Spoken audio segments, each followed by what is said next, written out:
Hello, আসসালামু আলাইকুম। তো আপনি যদি এই সাইটে কোনো টেক্সট বা ইমেজ যদি আপনি এডিট করতে চান, তো প্রথমে আপনার এই সাইটে ডাব্লিউপি অ্যাডমিনের মাধ্যমে একটা লিঙ্ক আছে, সেই লিঙ্কটা আমি শেয়ার করব। সেই লিঙ্কের মাধ্যমে আপনি প্রথমে লগ ইন করবেন। লগ ইন করলে এই ড্যাশবোর্ডটি আপনি দেখতে পারবেন। ড্যাশবোর্ডে তারপরে আপনি ড্যাশবোর্ডে দেখবেন যে পেজেস নামে একটি লিঙ্ক আছে। সেই পেজেসের লিঙ্কের মধ্যে অল পেজেস, এই লিঙ্কটার মধ্যে যদি আপনি ক্লিক করেন, তাহলে এই সাইটে যতগুলো পেজ ক্রিয়েট করা আছে সেই পেজগুলো আপনি সব দেখতে পারবেন।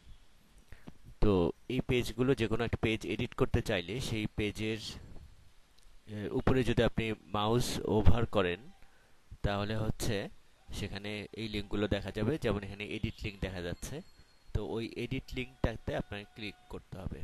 ফর ধরুন আমি হোম পেজ এডিট করতে চাই, তো হোম পেজের এই এডিট লিঙ্কে যদি আমি ক্লিক করি, তাহলে এই পেজটি একটি এডিটরের মাধ্যমে ওপেন হবে এবং এই এডিটরে যে কোনো টেক্সট আপনি যদি চেঞ্জ করে দেন, চেঞ্জ করার পরে আপনি এখানে যে আপডেট বাটনটা আছে ওটা ক্লিক করলে সেই চেঞ্জটা আপডেট হয়ে যাবে। আর আপনি যদি কোনো ইমেজ এখানে অ্যাড করতে চান, তো অ্যাড করার জন্য আপনার আবার অল পেজে আমি যাচ্ছি, কারণ হোম পেজে কোনো ইমেজ নেই। যেটা আছে ওটা স্লাইডার ইমেজ। তো এই আপনি যদি কোনো ইমেজ অ্যাড করতে চেঞ্জ করতে চান, তাহলে এখানে এডিট বাটনে গেলাম, ধরুন অ্যাবাউট আস পেজে। তারপরে এখানে ইমেজটা সিলেক্ট করে আপনি এডিট দিস ইমেজ দিয়ে আপনি চেঞ্জ করতে পারবেন। অথবা নতুন কোনো ইমেজ যদি আপনি অ্যাড করতে চান, তো সেক্ষেত্রে এখানে অ্যাড মিডিয়াতে ক্লিক করলে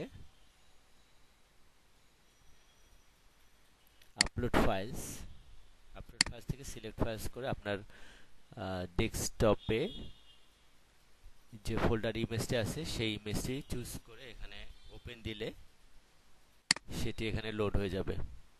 তারপরে আপনি মিডিয়া লাইব্রেরি থেকে ওই ইমেজটি সিলেক্ট করে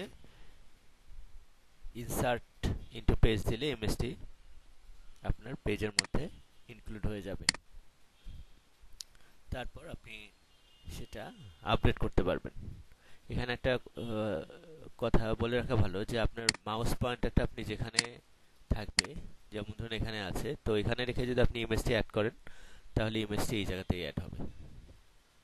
ধন্যবাদ।